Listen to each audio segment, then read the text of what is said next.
There is a peculiar season resting quietly between winter and spring, a fragile and uncertain threshold of time when the earth has not yet fully awakened, yet can no longer be called asleep, when the cold still lingers in shadows, beneath roofs, along the edges of muddy roads, but something gentler has already begun to breathe within the air.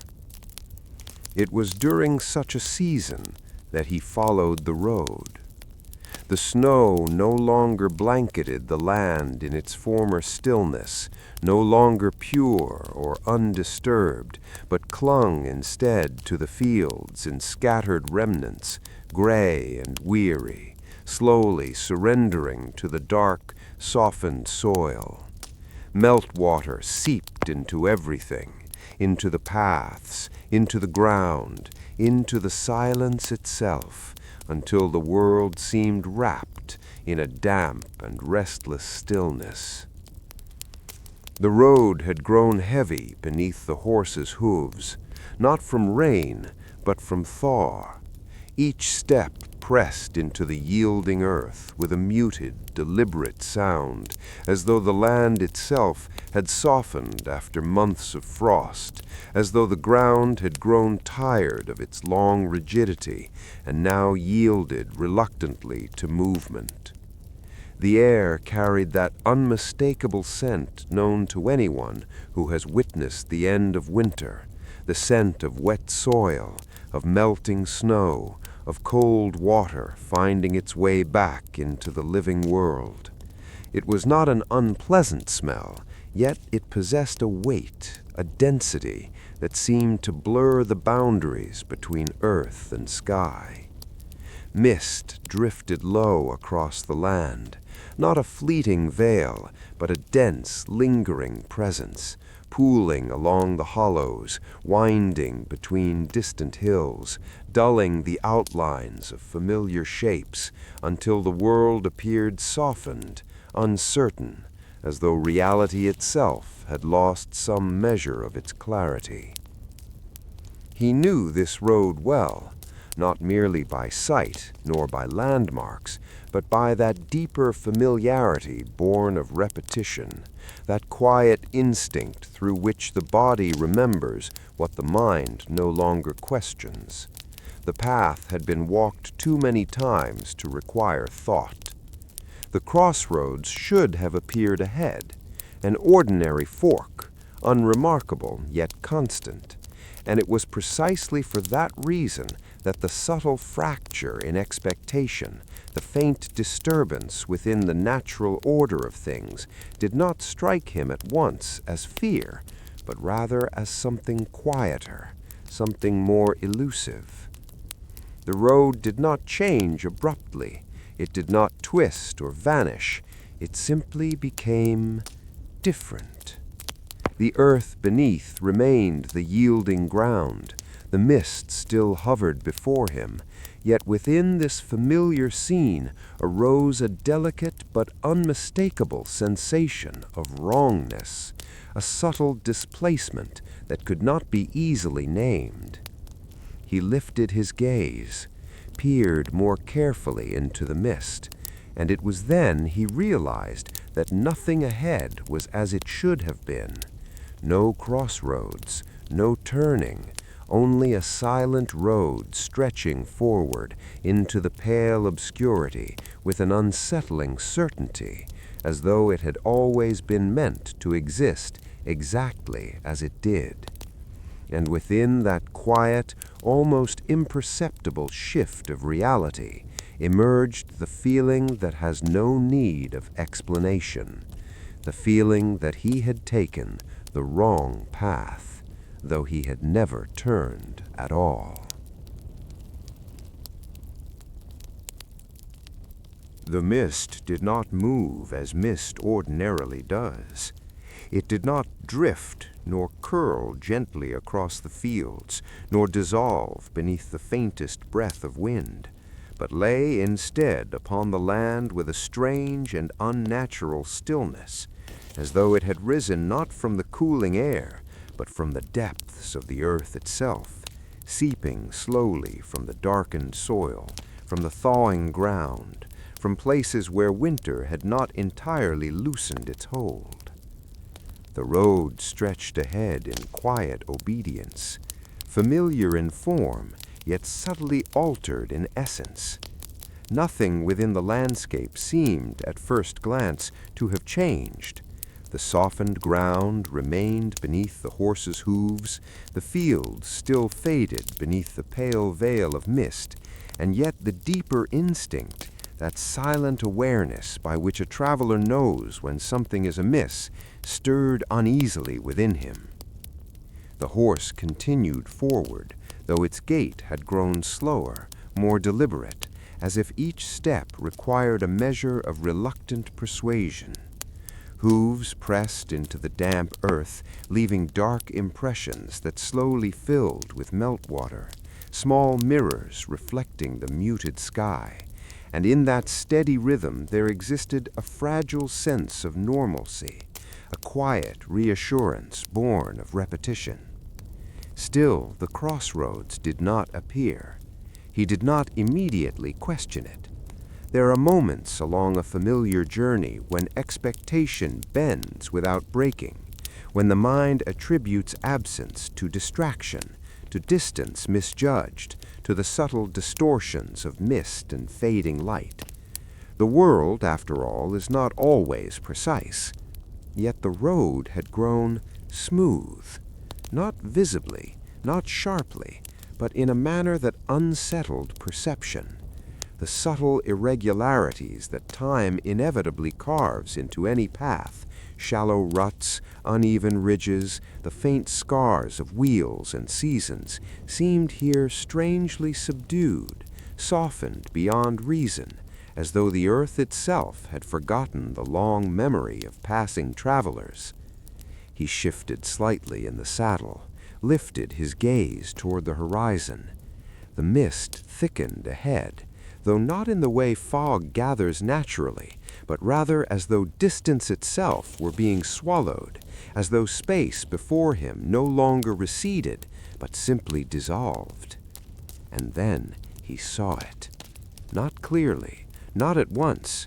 Dark shapes emerging through the pale haze, uncertain at first, easily mistaken for trees or shadows or the tricks of tired eyes, yet possessing a geometry too deliberate, too ordered to belong to nature. Lines, angles, vertical forms, fences, where there should have been only fields. The horse faltered, not violently, but with that quiet hesitation which carries far greater meaning than panic, a subtle resistance born of instinct rather than fear.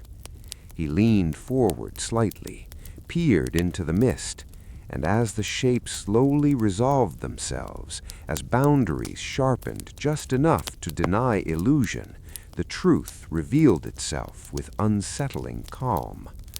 Fences stood beside the road, old, weathered, entirely impossible, for he knew with the certainty that accompanies long familiarity that no village had ever stood upon this stretch of land. The fences did not reveal themselves all at once. They emerged gradually, as though reluctant to fully enter perception, dark fragments separating themselves from the mist with a quiet deliberateness, their outlines soft at first, uncertain, until the eye could no longer mistake them for shadows or wandering illusions born of dim light and tired senses. He straightened instinctively, not in alarm, but in that subtle adjustment of posture that accompanies disbelief when something within the visible world refuses to align with memory. For there, where only open land should have stretched unbroken for miles, stood the unmistakable signs of habitation: fences, weathered wood, sagging lines, structures hidden still behind the pale veil. Nothing about them appeared new, nothing appeared artificial.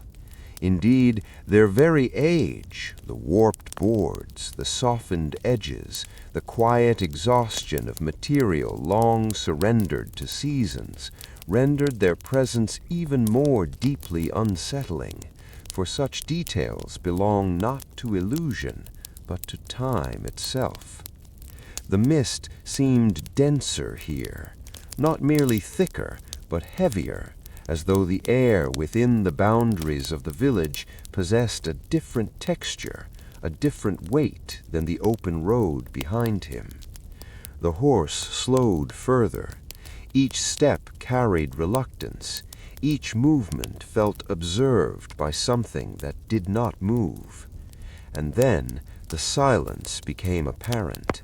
Not simply the absence of sound, but the absence of expectation. A true rural silence is never complete. Even in the stillest evening there exists some faint murmur of life, the distant bark of a dog, the creak of timber, the restless whisper of wind along rooftops, the small, persistent movements of a world that never entirely sleeps. Here there was nothing, no wind, no rustle, no accidental disturbance. Only a silence so absolute it seemed less a condition of the environment and more a quality of the place itself. The village revealed itself slowly. Cottages materialized through the mist, low shapes pressed gently into the land, their roofs dark and damp, their forms softened by distance and vapor, familiar in architecture, yet disturbingly muted in presence. And then came the windows and the light, warm, steady, unwavering. It glowed from within the cottages with a quiet constancy that might have comforted him under ordinary circumstances, for light in a window is among the most universal assurances of human presence. Yet something within that glow resisted familiarity. The light did not flicker, did not tremble, did not breathe with the living instability of flame. It remained perfectly still, as though its source were not fire, but existence itself. The horse stopped entirely. Its muscles tightened beneath him. Its stillness carried refusal. He gazed down the silent lane, at the cottages, at the unwavering light, and though he heard no voices, no footsteps, no movement of any kind, a deeper sensation slowly settled into certainty. The village was not empty. It was merely without sound. For a time that could not be measured in ordinary terms, he remained where he was, suspended between movement and stillness, between reason and that quieter, deeper awareness which begins to stir when the visible world refuses to behave according to its familiar laws. Nothing within the village changed, nothing shifted, nothing betrayed the smallest sign of life. And yet the sensation of presence, faint at first, elusive, easily dismissed, began to take shape somewhere beneath conscious thought, like a subtle pressure upon the edges of perception. The cottages stood in silent composure. Their darkened forms carried no hostility, no overt strangeness, and it was precisely this absence of the extraordinary that deepened the unease, for the village appeared not ruined, not abandoned, not touched by decay, but held instead in a peculiar and unnatural completeness. Light continued to glow behind the windows, steady, perfectly unmoving. The longer he gazed upon them, the more difficult it became to interpret them as mere sources of illumination, for something within their stillness resisted the ordinary logic of interior life. A light within a home is never entirely motionless. Flame breathes, shadows drift, air shifts. Here, the glow possessed none of that living variability. It seemed fixed, almost suspended, as though light itself had been preserved rather than kindled. He narrowed his gaze upon the nearest window. At first, it was only light behind glass. Then, gradually, subtly, perception began its quiet betrayal. The window no longer appeared passive, no longer merely reflective. There arose instead that strange and deeply unsettling impression that the darkened rectangle framed not emptiness, but attention, not space, but awareness. He shifted his gaze to another cottage, then another. The sensation followed him, a growing certainty, impossible to justify, impossible to ignore, that the windows were no longer objects within his field of vision. They had become observers. No movement could be seen behind the glass, no silhouette disturbed the light, and yet the feeling intensified with each passing moment, spreading not through logic, but through instinct, through that wordless cognition by which one senses the presence of a gaze long before confirming its source. The air itself seemed altered. The silence deepened, not by growing quieter, but by acquiring tension, as though the village had entered into a state of listening. And then came the disturbance, so faint it might have been mistaken for imagination. Not a sound precisely, but the suggestion of one. A subtle shift within the silence, a soft displacement of stillness. The horse stiffened beneath him, muscles tightening with abrupt clarity. Animals do not reason. They do not rationalize. They respond. He lifted his eyes once more to the windows, and this time the sensation could no longer be denied. The village was aware of him, entirely silent, entirely motionless, entirely awake. The awareness that had gradually formed within him did not arrive as fear in its sudden, violent expression, but rather as something quieter and far more consuming, a subtle tightening of perception, a sense that the boundaries of ordinary reality had begun to soften in ways too delicate to be immediately named. The windows continued their silent observation.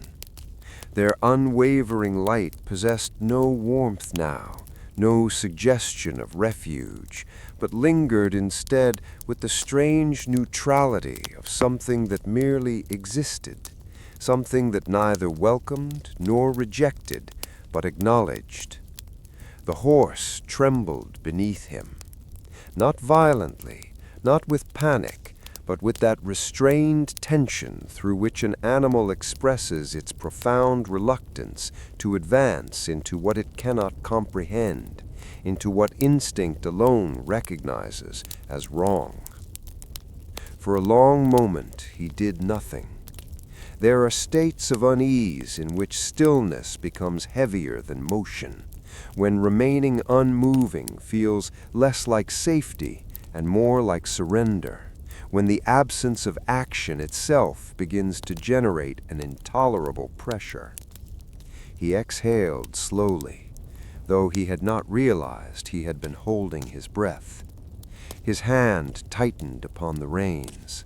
The gesture, ordinary in any other place, felt here magnified, as though even the smallest movement possessed the capacity to disturb something vast and unseen within the fabric of the village. The horse resisted, not with defiance, with hesitation. And yet human will, shaped by habit and reason, often advances where instinct counsels retreat. He pressed forward gently. Reluctantly, the animal obeyed.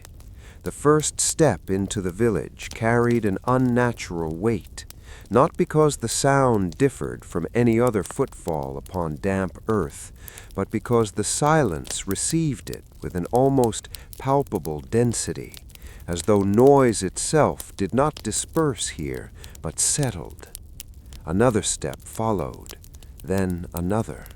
With each movement deeper into the lane, the stillness revealed its true nature, no longer the passive absence of sound, but an active condition of the environment, a silence that seemed to surround, to contain, to listen. The cottages stood motionless, their forms unchanged, their light unwavering. Yet something within the spatial arrangement, within the very presence of structures and road, began to shift in sensation, if not in appearance, producing that subtle but unmistakable disorientation which accompanies the slow fracture of familiarity.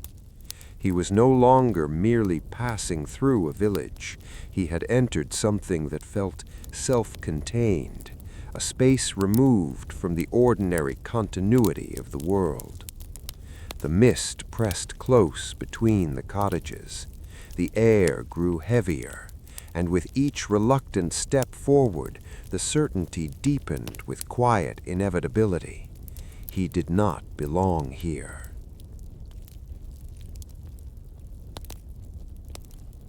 The deeper he moved along the silent lane, the more pronounced became that subtle yet unrelenting sense of dissonance, a quiet fracture within perception that no longer resembled simple unease, but something heavier, something that seemed to press inward from the environment itself. Nothing within the village bore the marks of abandonment. Nothing suggested decay, neglect, or the slow erosion of time that inevitably claims places long emptied of human presence. The fences stood weathered but intact. The cottages remained whole. The windows continued to glow with their steady, unnatural light. It was this completeness that unsettled him most profoundly, for life, even in its quietest form, always leaves traces of movement, of imperfection, of small disturbances that speak of existence unfolding moment by moment. Here, the village appeared preserved rather than inhabited, suspended rather than lived in. The horse advanced with visible reluctance, its gait shortened, muscles drawn tight beneath its skin, each step an act of submission rather than willingness, as though the animal's instincts strained against an invisible boundary. He stopped before the nearest cottage. The decision arose not through deliberate reasoning, but through that quiet impulse by which the human mind seeks orientation when confronted with the unfamiliar, an instinctive desire to confirm presence, to anchor uncertainty within something tangible. The structure itself seemed utterly ordinary. Low walls darkened by damp air, a roof heavy with lingering moisture, a wooden door bearing the gentle scars of age, faint cracks, softened edges, the subtle textures carved by seasons long past. Light glowed behind the window beside it, perfectly still. He dismounted slowly. The muted sound of boots meeting softened earth felt strangely subdued, as though even impact itself were being absorbed, swallowed by the peculiar density of silence. For a moment, he simply stood there, facing the door. The air felt thick, the mist pressed close, the stillness lingered with a peculiar expectancy. He raised his hand. The movement, so commonplace in ordinary life, now carried a disproportionate gravity, as though even the gesture possessed the power to disturb the delicate equilibrium of the place. His knuckles met the wood. The sound that followed was wrong, not because it was faint, though it was, but because it lacked the familiar resistance of solid material enclosing space. The knock did not echo, did not resonate. It landed with the strange softness of impact against something that should not yield. He knocked again, more firmly. The sensation repeated itself with quiet impossibility. It was as though the door concealed no interior, no chamber, no depth of structure at all, as though the village itself were hollow, not with emptiness, but with absence. And then, from somewhere beyond the threshold, there came a sound, so delicate it might have been mistaken for imagination. A step.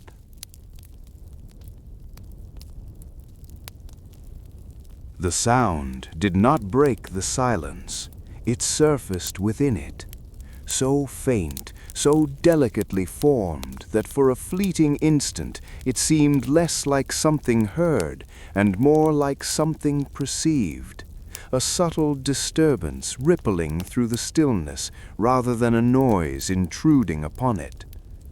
It was unmistakably a step, measured, even, unhurried, yet devoid of that subtle irregularity which accompanies human movement, for no variation of weight, no shift of balance, no organic hesitation shaped its cadence. The air around him seemed to thicken. The mist pressed closer to the cottage walls, to the ground, to his own unmoving form, until even breathing felt like an intrusion upon the strange equilibrium of the place. He did not move, not from paralysis, but from that deeper instinctive restraint which arises when perception encounters something that resists comprehension, when action itself feels premature, almost forbidden. Another step followed. Its presence within the silence felt unnaturally precise, as though distance itself had been stripped away, as though the sound originated not somewhere within the cottage, but at the threshold of awareness itself. The horse reacted instantly, muscles tightening with abrupt intensity, a sharp tremor passing through its frame. Animals do not question the nature of unease, they respond to it. A third step emerged, closer now, so close that the notion of physical separation, the simple, reliable fact of a wooden barrier dividing exterior from interior, began to lose its certainty. He became acutely aware of the door, of its weathered surface, of its quiet stillness beneath his unmoving hand, of the impossible sensation that it no longer represented a boundary, but merely an appearance of one. Then came the pause. The silence did not return. It altered, acquiring density, expectation, a tension so profound it seemed to occupy space. The air itself felt suspended, and within that suspended stillness, the door moved, not abruptly, not with force, but with a slow, almost reluctant glide, accompanied by a faint, elongated creak that possessed none of the familiar roughness of wood under strain, none of the chaotic friction of material yielding to pressure. The darkness beyond revealed itself. Yet it was not darkness as absence of light. It was darkness as absence of space. No interior emerged, no depth, no structure, only a void that refused dimension. And within that void, there stood a figure, still, silent, and profoundly impossible. The figure that occupied the threshold did not move, did not breathe, did not betray even the faintest suggestion of that subtle, involuntary motion through which living presence ordinarily reveals itself. And it was precisely this absolute stillness, this profound absence of all that instinctively signifies life, that began to erode the fragile defenses of his perception. There existed within the outline of the form nothing overtly unnatural. The proportions were human. The posture was human. The silhouette, dark against the immeasurable void behind it, conformed to the quiet expectations of shape that the mind clings to even in the presence of the incomprehensible. And yet something essential was missing, something so fundamental that its absence did not strike him at once as horror, but rather as a slow, creeping dislocation within awareness itself.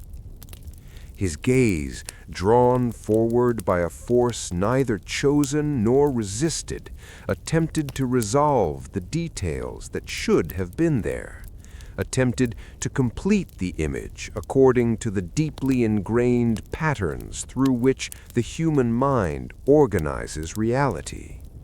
A head, shoulders, the gentle curvature of a body at rest. All of it appeared coherent. All of it appeared possible.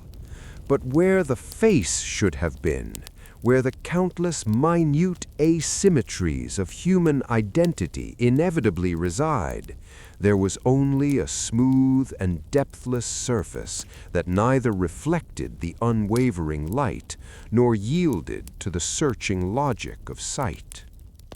It was not obscured. It was not hidden. It was simply absent. No eyes interrupted the plane. No shadow suggested the structure of a nose. No variation of tone implied the presence of lips or expression or any of the delicate irregularities that defined the living human visage. The mind struggled, not against fear, against recognition. For perception, encountering something that refuses categorization, does not surrender immediately to terror, but first attempts reconciliation, seeking explanation within the familiar architecture of understanding. Perhaps the light deceived, perhaps the mist distorted, perhaps distance concealed. Yet none of these silent rationalizations could withstand the growing certainty emerging not from reasoning, but from that deeper stratum of awareness in which truth arrives without language. A coldness passed slowly through him, not the sharp, violent chill of sudden fright, but a deeper, spreading sensation, as though the very framework through which the world had always been interpreted were quietly dissolving. The figure remained motionless. Its stillness carried no aggression, no discernible intention, no emotional charge of any kind. And this absence of hostility, this uncanny neutrality, produced a far more profound unease than any overt menace could have achieved. For fear, when granted an object, can respond. But presence without motive, without movement, without expression, offers nothing against which instinct may react. Behind him, the horse recoiled violently, a sharp, desperate motion tearing through the suspended air. The The sound of its panic, sudden and visceral, clashed with the unnatural stillness of the village like something foreign to the very laws governing the place.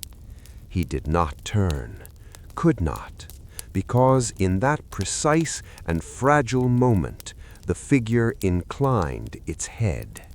The motion unfolded with an impossible smoothness, devoid of muscular adjustment, devoid of organic mechanics, a movement that resembled not the action of a living body, but the shifting of something far more abstract. And though the face possessed no eyes, no features, no visible organs of perception whatsoever, the certainty struck him with devastating clarity. It was looking at him. The certainty of that impossible gaze, a perception formed entirely without visible eyes, and yet felt with a clarity more profound than ordinary sight, did not provoke the immediate violence of panic, but instead initiated something far more disquieting, a gradual destabilization of reality itself, as though the framework through which the world had always been interpreted were beginning to loosen in quiet, imperceptible fractures. The village did not change in any obvious way. The cottages remained where they stood. The fences retained their weathered lines. The windows continued to glow with their steady, unmoving light. And yet, within the act of looking, within the simple persistence of perception, something subtle and deeply unsettling began to shift. Depth. The space between structures, once unconsciously assumed, now resisted intuitive confirmation, for the cottages no longer seemed to possess the quiet solidity of inhabited dwellings, but instead carried that strange and elusive flatness which emerges when objects appear complete in outline, yet deficient in presence. The mind, strained by contradiction, struggled to reconcile the familiar with the impossible.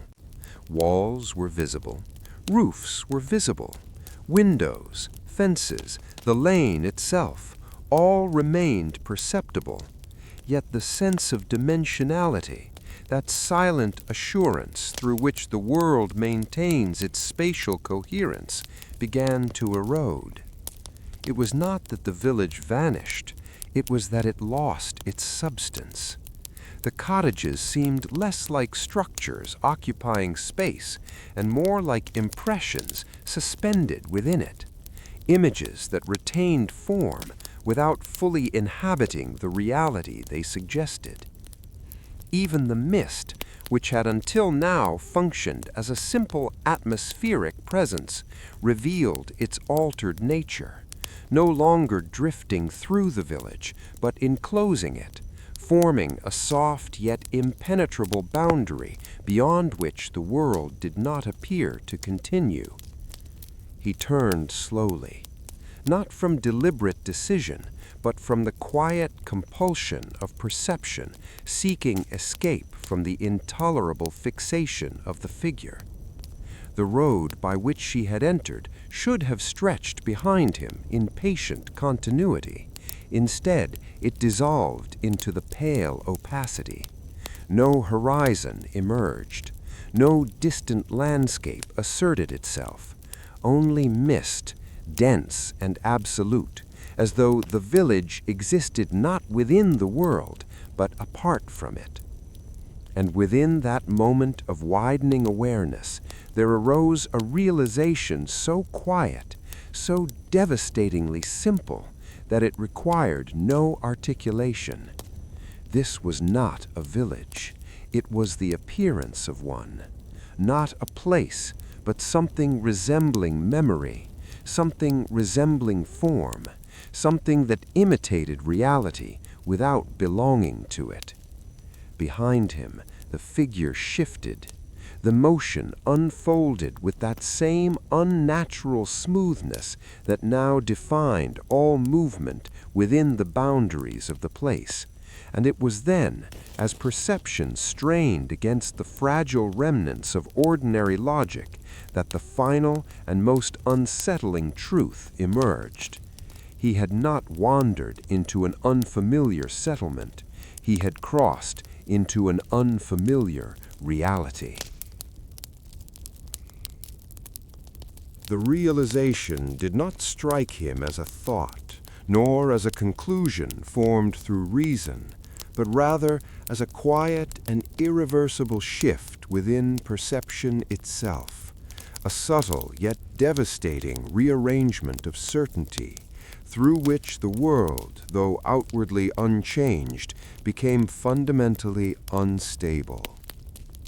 The village, which had already begun to lose its sense of dimensional solidity, now seemed suspended within the mist with an even greater fragility, its cottages no longer anchored by the silent logic of space, but held instead like images impressed upon a reality that no longer behaved according to familiar laws.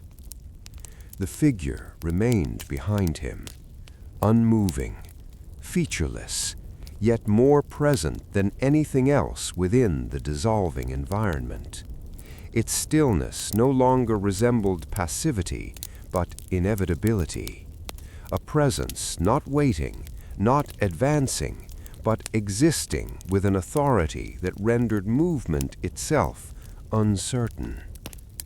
He grasped the reins, the gesture so deeply embedded in habit that it ordinarily required no conscious intention, now unfolded with a strange and disorienting weight, as though even action itself had become subject to resistance not from matter, but from reality. The horse trembled violently, muscles tightening beneath his hands. Its fear was no longer restrained, no longer hesitant, but raw and unmistakable, a living response to something that lay beyond human comprehension. He turned the animal. The motion resisted him, not with force, with absence. For the lane, the cottages, the silent geometry of the village no longer arranged themselves with the reliable continuity of space, but seemed instead to yield and dissolve within the mist. He urged the horse forward. The animal lunged desperately, driven by instinct rather than command, hooves striking the softened ground with frantic urgency. Yet the road did not appear. The mist did not part. Distance did not behave. The village did not recede. It was not that the path behind him had vanished. It was that direction itself had lost meaning. Forward no longer promised departure. Backward no longer promised return. The world had become enclosed, self-contained, a space without exit. The mist thickened, though not by gathering, but by asserting dominance, by revealing itself as boundary rather than atmosphere. He rode, faster, harder, desperation replacing uncertainty. But motion yielded nothing. No familiar road emerged. No widening landscape restored coherence. Only the same pale opacity, stretching endlessly in all directions. And within that silent and impossible struggle against space, against distance, against the fundamental architecture of reality, there arose the final understanding. There was no road back. There had never been a road at all. Only the illusion of passage, only the appearance of arrival. And behind him, still unchanged, still inevitable, still profoundly incomprehensible, the figure remained where it had always stood, not within the village, but within the fracture between worlds.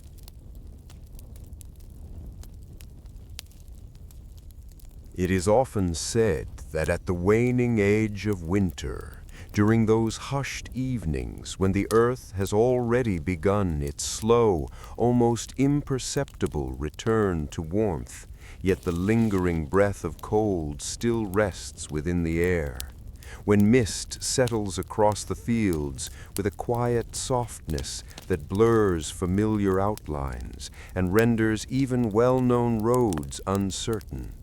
Old paths occasionally reveal not terrors, nor omens, nor disturbances born of malice, but something far gentler and far more elusive in nature. When he finally emerged once more upon the road, which had regained its ordinary imperfections, its softened ruts, its familiar yielding texture beneath the horse's hooves, there appeared no visible trace of deviation, no sign that the natural order of the landscape had ever been unsettled, as though the village, the silent cottages, the unwavering lights within the windows had belonged not to the world of morning, but to some quieter dimension of experience. And yet, as the years passed, the memory of that night began to alter in its emotional weight, for the fear that had once defined the encounter gradually surrendered its sharpness, yielding instead to a quieter and more contemplative awareness, a sensation less akin to dread than to something resembling melancholy. It was only long afterward, during an unremarkable conversation with those whose lives had been shaped by the long memory of the land, that he encountered an explanation which carried neither astonishment nor disbelief, but rather the calm certainty of something deeply understood. There had once been a village there, a small settlement, modest and easily overlooked, resting quietly between fields and distant hills, where ordinary lives had unfolded with the gentle inevitability common to such places, where windows had once glowed with lamplight, where voices had once carried across evening air, where labor, affection, longing, and the quiet rhythms of existence had left their invisible imprint upon the earth. Its disappearance had not been sudden, nor tragic in any singular event. Instead, it had faded gradually, as so many small villages do, through the slow dispersal of generations, through departures that accumulated year by year, until the structures themselves yielded back to the land, leaving behind only fields, only soil, only that vast and patient memory which the earth preserves long after human presence has withdrawn.